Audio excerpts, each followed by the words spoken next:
Hey guys, welcome to my vlog. James T here. Number 10 or 11, I think today is number 11. I've got a really good one for you today. We're going to be talking to an old friend of mine, Tad. He's associated with a number of humanist and atheist groups here in Chattanooga.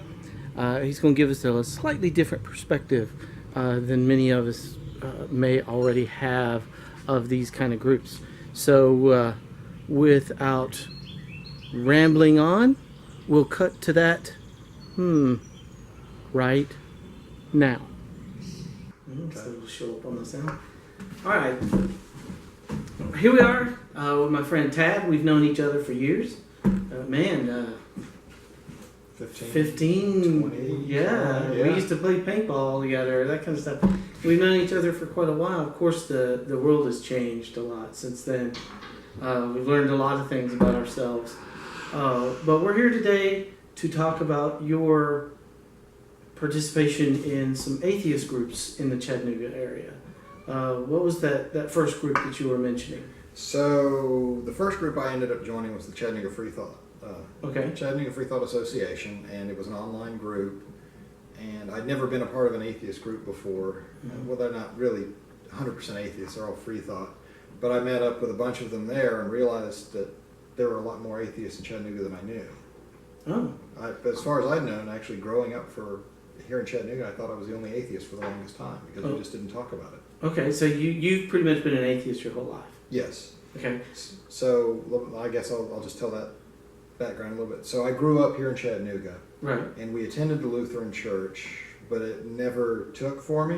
Mm-hmm. And so I grew up not knowing what the term atheist was until about 13 or 14.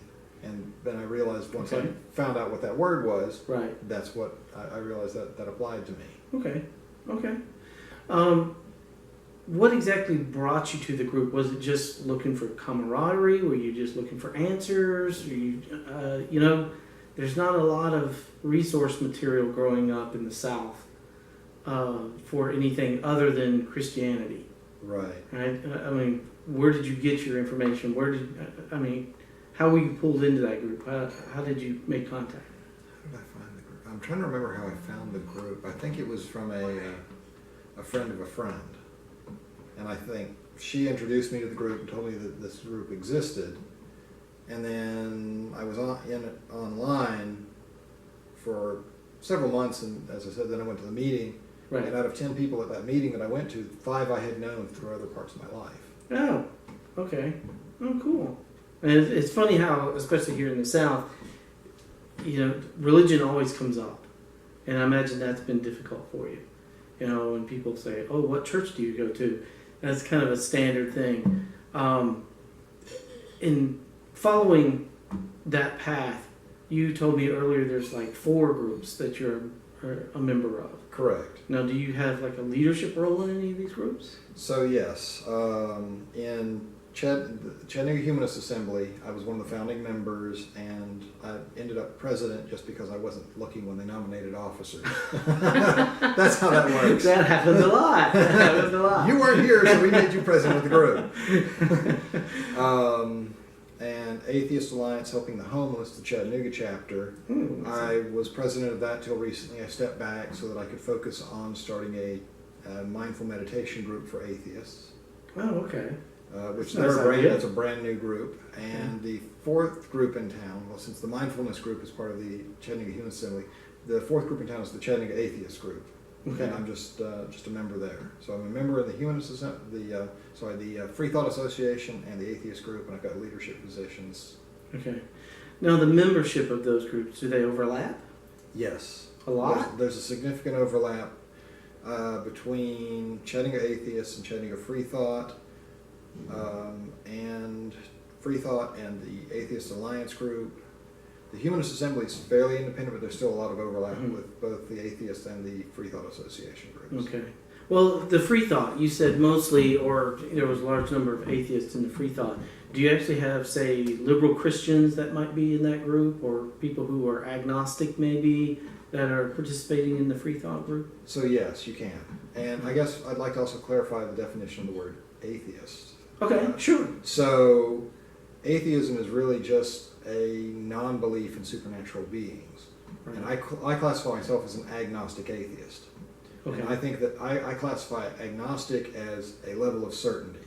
Mm-hmm. And so an agnostic atheist is someone who, like myself, doesn't believe that gods exist, believes that the evidence leads that way, but is not 100% certain. Whereas a Gnostic atheist would be somebody who is 100% certain that gods don't exist.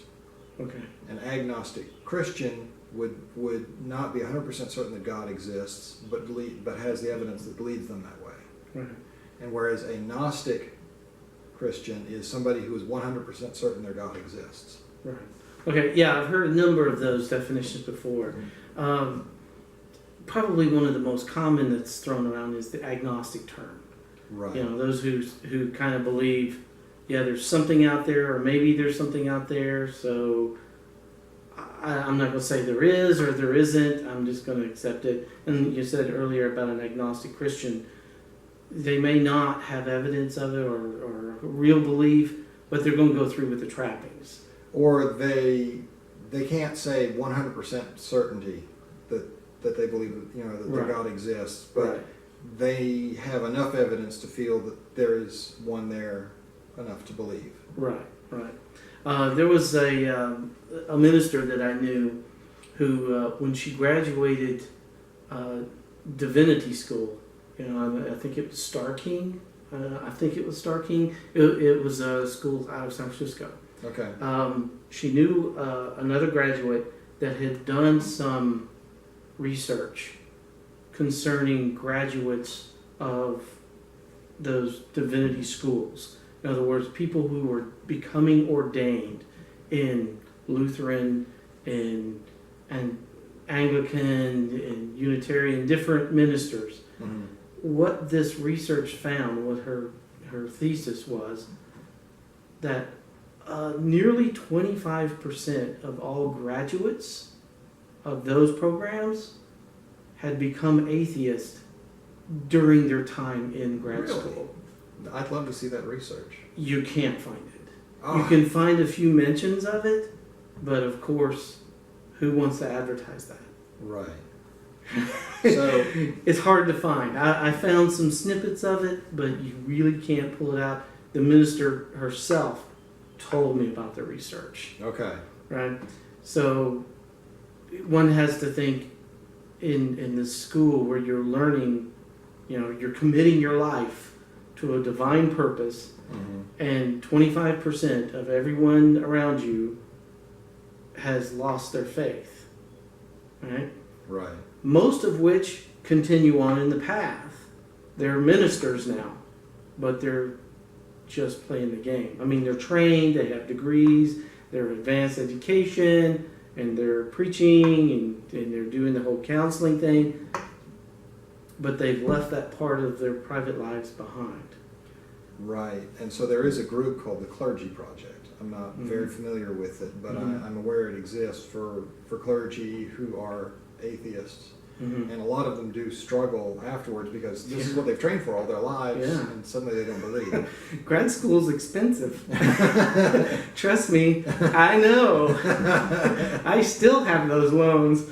So yeah, I mean, it's one of those things that occur, and as the world has opened up to social media, the internet, and we live in a smaller and smaller world every year, we're learning more about ourselves. Like you said, you thought you were the only one. And all the way back through the 70s and 80s. Yeah, but they were all around you. But I never knew because you don't speak up about that in the South. Yeah, I mean, especially if you're going to be political in any way. If you're going to run for, mayor or governor or senator or anything like that, that's political suicide to say you're an atheist in most cases. Well, we saw that with the Gail Jordan race in Nashville. Yeah. Your history, right? And it has nothing to do with who you are personally. It has everything to do with perceptions of what people think you are. Which brings me to, I hope it's not a surprise question, but often I hear, because my family history is Pentecostal, right? Oh boy, that's got to be an adventure. Yeah, it's quite the adventure. Now I'm not atheist, but I'm certainly not Pentecostal. Right. The question or the statement I hear probably more than anything else is, if you're an atheist, how do you believe in anything? I mean, where does your morals come from? How can you even develop morals if there is no God? And that's a great question. So this is something I've actually spoken on before. So with atheism, it's really just not theism. I do not believe in supernatural beings. Okay. So it says absolutely nothing about where you get your morals. It says nothing about what you believe. It just says what you don't believe. Right. So all it is a null stance. Okay. But there's a large overlap between atheism and humanism. Now, humanism also overlaps every other religion. So you will find a humanist core across all religions in the world. Mm-hmm. So, but as an atheist, you can be a humanist. You don't have to be a humanist. So many atheists are humanists, but not all atheists are. Right. And some humanists are atheists, but they spread across all religious backgrounds. Okay. So, and then humanism is just it's a moral structure that its basis is in empathy and connecting with your fellow human beings. Okay. So you use compassion and empathy as your guide, and that helps you build a moral structure. That's a good answer. That's a really good answer. If someone wants to know more, if somebody, I don't have 1 million subscribers, I don't have thousands of viewers, I get a few hundred hits, right, generally. If somebody wants to know more, how can they find out more about these groups? How can they find them? You're talking the atheist groups or the humanist groups? Any of the above. So Chattanooga Humanist Assembly and Chattanooga Freethought Association are both on Facebook. Chattanooga Atheist is a closed group, so somebody has to know who you are and that you're an atheist. They don't let anybody in. In other words, you have to be invited. Right. Or you have to, somebody who is in the group has to know who you are and then invite you. Okay. So it's a very... Atheist Alliance Helping the Homeless, while it has atheist in the name, is actually open to atheists and Christians. Mm-hmm. We just happen to have an atheist base because we're part of Atheist Alliance of America. Mm-hmm. So we're a chapter of them. But we've got plenty of Christian members and plenty of atheist members who just work together. The thing is helping the homeless without preaching. Fantastic. That's a very worthwhile cause. It sounds really good. Right. All right, I'll get some information from you. Okay. And some links, and I'll post the titles of the groups on my YouTube page. I'll include it with my Instagram, and I'll tweet it out. So, would they be contacting you, like if they send you a message or something, possibly? Sure. Drop me a note on Facebook. Okay. That's probably the easiest way to reach me. Okay. Just look at the Chattanooga Humanist Assembly. Okay. Chattanooga Humanist Assembly. Okay. Here's the hard question, and we'll wrap it up with this one. All right. Well, what kind of hate mail do you get? I don't get hate mail. You don't get any hate mail? I have not gotten any hate mail. Like phone calls or emails or anything like that? Not as of yet. Okay. I do speak publicly about atheism. Mm-hmm. I'm a part of the Interfaith Panel of Chattanooga. Oh, great. Great. So they go out to mosques, churches, and large social gatherings. They're going to start trying to do schools and things like that. And they bring people from various religious backgrounds, usually a Muslim, a Hindu, a Jew, a Christian, and an atheist are their standard panelists. Yeah. And they go out and they speak in front of congregations. Mm-hmm. And now these are lay people, these are not professionals. Right. And they talk about what it's like being of that religious faith or non-faith in Chattanooga, what life is like, and then they answer questions from the audience. Right. And I've had people come up and actually apologize to me for how they've treated atheists previously because they'd never met one. They'd only been indoctrinated in who we are and what we're really like. And when they finally meet one, they realize that that's totally not what they expected. Fantastic. And so that's why I speak out publicly. So many atheists can't, because they'll lose business. You know, doctors, lawyers, Yeah. veterinarians, teachers, Yeah. they can't speak up because people will start judging them. So Yeah. that's Especially what- here in the South. Yes. Yeah. And so that's why those of us who can should speak up. Okay. That sounds fantastic. Well, Tad, Well, I thank appreciate it. you. I really appreciate it. One day we'll actually play some paintball again. Oh God, So- I'm too old for that. I don't recover that Yeah. well anymore. That's true. Once you hit that 50-year mark, it's the bruises don't heal. No. Maybe we'll try something a little less high impact. Yeah, maybe we'll just play some Xbox or something. There we go. Thanks for tuning in, guys. We'll see you next time. We've got some more great interviews with different religions. Don't forget, I've got that police chaplain coming up. That's going to be another good one. All right. Thank you. All right, you bet. Have a good one.